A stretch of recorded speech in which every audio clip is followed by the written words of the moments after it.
Before we get into today's episode, I wanted to give you a heads up as to how this one's going to be a little bit different. This is a 3-part series. In this episode, we're going to be telling you a story that's enhanced with music and sound effects to create a more immersive experience. If you enjoy the narrative that's being said, but you don't want to sit and wait for part 2 and 3, then head on over into SikhRI.org and you can read the full story there. Thank you for listening, and we hope you enjoy the production.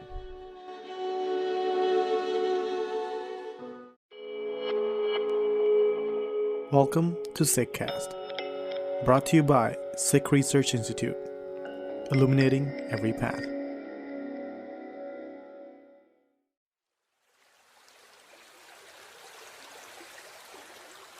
In 1920, the United States granted women the right to vote. In 1921, Bhai Vir Singh published a book titled The Redemption of Subhag through the grace of Baba Naud Singh. With great sensitivity, he wrote about the plight of women through the voice of a young Jain widow, Jamuna. Men dressed in pious garbs prey upon her, and each new experience shows their immorality, which pushes her to seek refuge in death. However, her plunge into the raging waters paves the way for her rescue and redemption. She's carried out of the waters by a young Sikh saint who gives her hope and then disappears as suddenly and mysteriously as he appeared. The deftness of Bhai Vir Singh's writings reveals his deep understanding of social conditions, human relationships, and divinity. The saint is a transparent symbology, an emblem of divinity in human form. This freestyle translation is the first chapter of his above-mentioned book. The book is a study of idealism that represents a moment in Sikh consciousness around the turn of the century.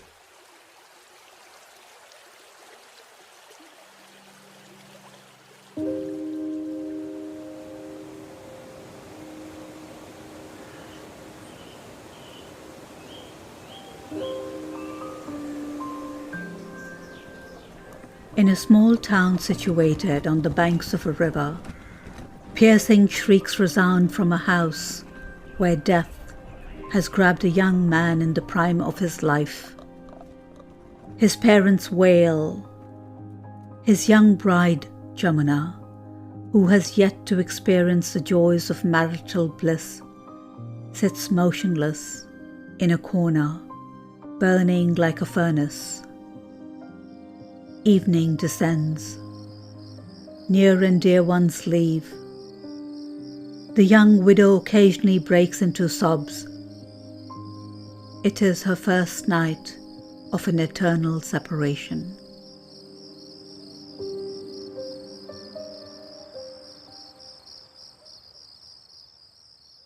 Sleep eventually overpowers her.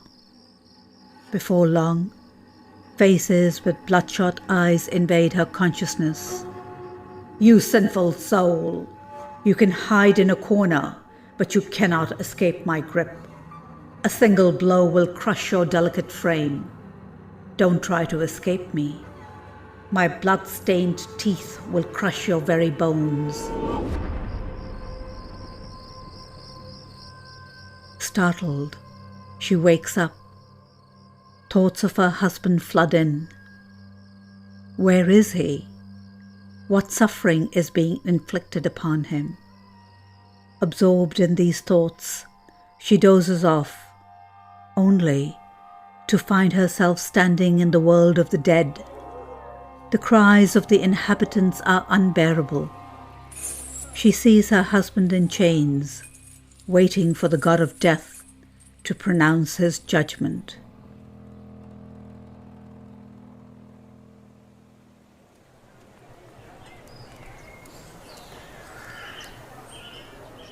The wailing of newly arrived relatives awakens her.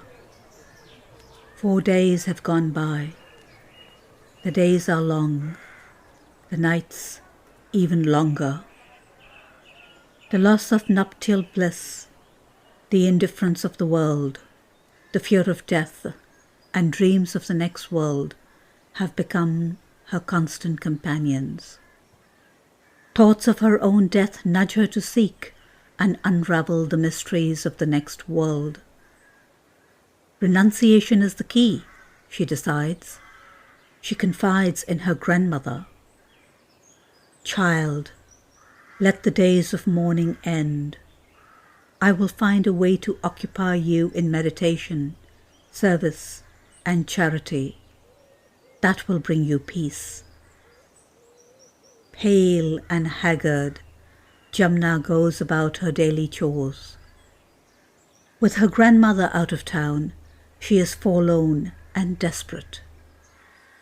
Seeking solace, she wanders into a temple. An old woman, seeing her ghostly pallor, remarks, "Dear girl, your beautiful face is shadowed. What has brought about such sadness?" "Don't ask about my plight," cries Jamuna.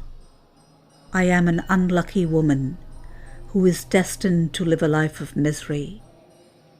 I don't want to burden you with my suffering." Child, troubles when talked about make the soul lighter. Repressed suffering is like a virus that will eventually damage every cell of your body. Lighten your soul and tell me, what is troubling you? "I am the most unfortunate woman. My husband has left this world. I burn in agony thinking about him. I am finding it hard to live this miserable life. I don't know what to do." Child, to be a widow at such a young age is no small tragedy. But it is God's will, which one must learn to accept. One cannot die when loved ones leave. Have patience. Have courage. Time is a great healer. Your anguish will dissipate gradually. I long for peace of mind, but having seen my husband in pain, it is driving me insane. My earnest desire is to see him happy once again. I will do anything to make that happen. "Oh, that is easy to do. You are very fortunate. A renowned Swami has just gotten back from the Prayag fair. He will definitely be able to ease your mind. He has helped many people communicate with their departed loved ones. He even goes into the next world and brings back messages to them. He can make the deceased souls appear in this world. He also cures people of their ailments. You should see the crowds that surround him. Tomorrow evening, meet me at the front of the garden and I will take you to him. How lucky am I to have met you. I was drowning in my grief, but you have saved me. Is it possible to meet the Swami when he is alone? He may be able to connect me with my dear husband. Excellent idea. Tomorrow at 5 a.m., meet me at the entrance of the garden. The Swami will be alone and most likely will hear your story without interruptions. Child, I normally don't get up so early, but for your sake, I'm willing to bear this hardship. God has specially sent you to me for this purpose. Thank you so much, replies Jamuna gratefully.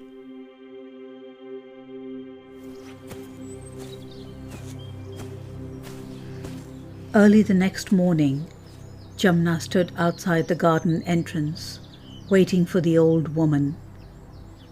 Upon her arrival, they both walk in silence towards the center of the garden.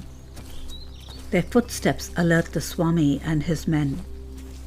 The Swami immediately closes his eyes, goes silent, and begins to breathe slowly. Jamuna bows reverently and gently places a coconut along with a rupee coin in front of him before sitting down. Holy Swami, says the old woman, you are the most renowned and powerful, all-knowing miracle worker. Please help this young widow. All her efforts to find peace have failed. Barefooted, she has come to worship at your holy feet. Her deepest desire is to meet her late husband. Please have mercy and fulfill her longing. One of the Swami's men gently says, "Mother, don't worry. The Swami is a great yogi and has many powers. Have faith. He fulfills all desires. Do you want to see heaven? Do you want to meet your husband?" asks another of the Swami's men. "I should be that lucky," replies Jamuna shyly. "Dear daughter, what is it that you truly seek?" asks the Swami gently. "I wish to reassure myself that my husband is all right. I seek peace of mind and want to live the rest of my life in prayer and service," answers Jamuna nervously. "You will certainly have sight of your husband. Do you wish that I also hand you the keys of heaven?" asks the Swami. "Swamiji, what more could she want?" said the old woman quickly. "Please shower her with grace and bestow your blessings on her. You are the holder of all treasures." The Swami nods and begins chanting. Jamuna and the old woman are mesmerized. From that day on, they both begin visiting the Swami every morning.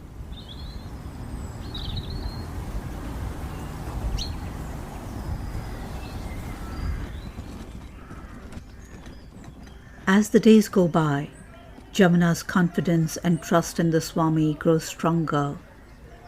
She begins to lean on him. She is convinced that he is the only one who can fulfill her desire to meet her husband.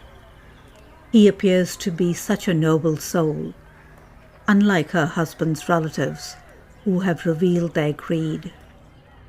Day by day, her trust in the Swami grows deeper.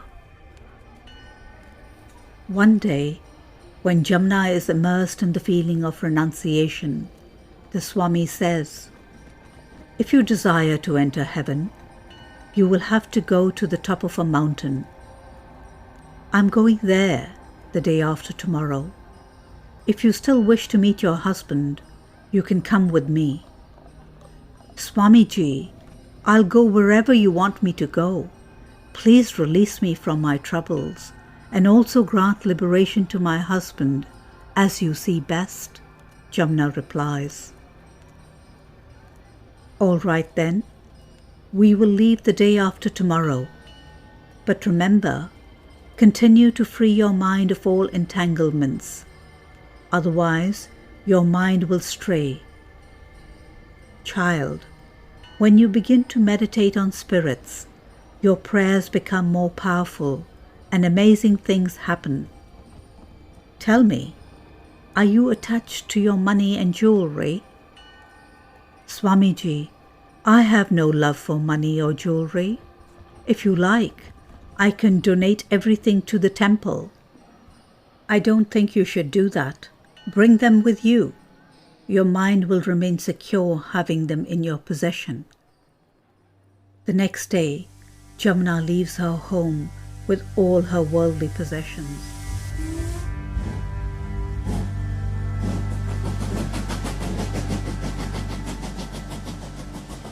She gets on a train with the Swami, heading towards the Himalayas. They reach the city of Jammu, and from there, they travel on foot through desolate mountains and hazardous valleys. Eventually, they reach a high mountain top near a waterfall. "My daughter, sit on this rock and gaze continuously into the water flowing below. Do not allow your eyes to flicker. When you begin to experience a whirling sensation, close your eyes and meditate.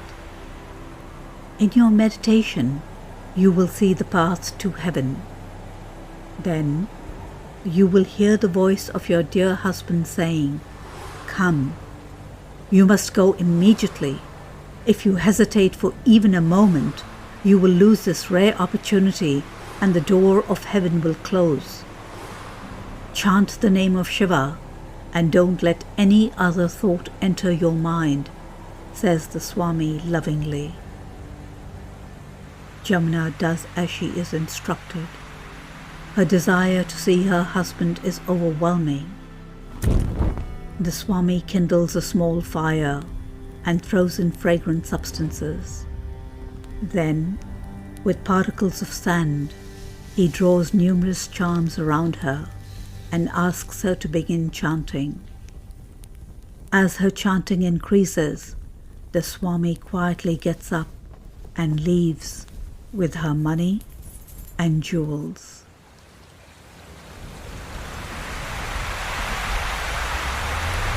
Young lady, why are you sitting at such a dangerous spot? Stand up, otherwise you will fall into the water from dizziness. Why are you inviting death? Shouts a tall man wearing a long brown cloak. Annoyed at the intrusion, Jamuna answers, I am not sitting here to die. I am undergoing discomfort to get real joy. Please go away and do not bother me. I fail to understand what type of real joy you will be getting by sitting here. Please enlighten me, so that I too may know what you are seeking. The man persists. Jamuna doesn't want to reveal her secret. Baffled and scared, she calls out, Swamiji, Swamiji.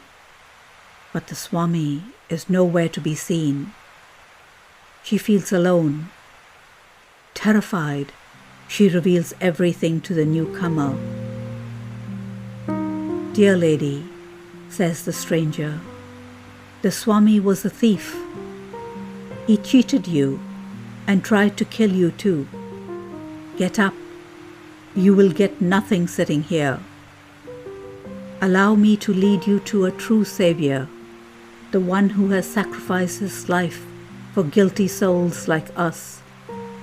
If you take his refuge, you will not need to perform any other rituals. Gentle lady, if the Swami was honest, then where are your money and jewels? How can the way to heaven be downwards? Below is Hades, a breach in the earth and fire. Heaven is above the earth. Accompany me and I will show you the way to heaven and unite you with your departed husband. With great reluctance, Jamuna accepts the fact that the Swami is indeed a cheat.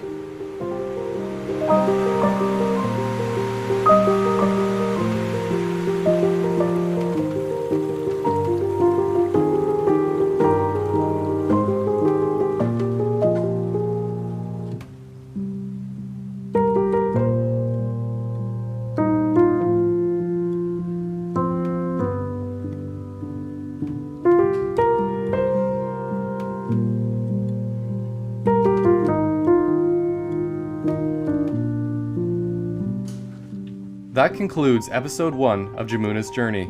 Stay tuned for next week as we continue her story. You can read the full translated story on SikhRI's website at SikhRI.org. You are listening to SikhCast by Sikh Research Institute, illuminating every path.